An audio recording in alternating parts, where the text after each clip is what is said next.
Katika mwambao wa kusini magharibi, pembezoni mwa jiji la Dar es Salaam, kunako kisiwa chenye miujiza ambacho kimehifadhi hazina ya ulimwengu na kuthibitisha ukuu wa Mwenyezi Mungu katika kuumba viumbe wake.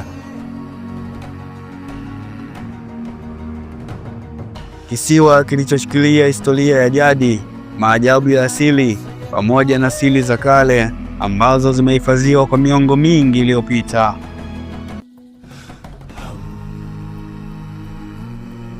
Pugu Kazimzumbwi, hifadhi ndogo iliyobeba miujiza mingi ndani yake ambayo haikuwahi kuorodheshwa hata siku moja kwenye ramani ya kawaida.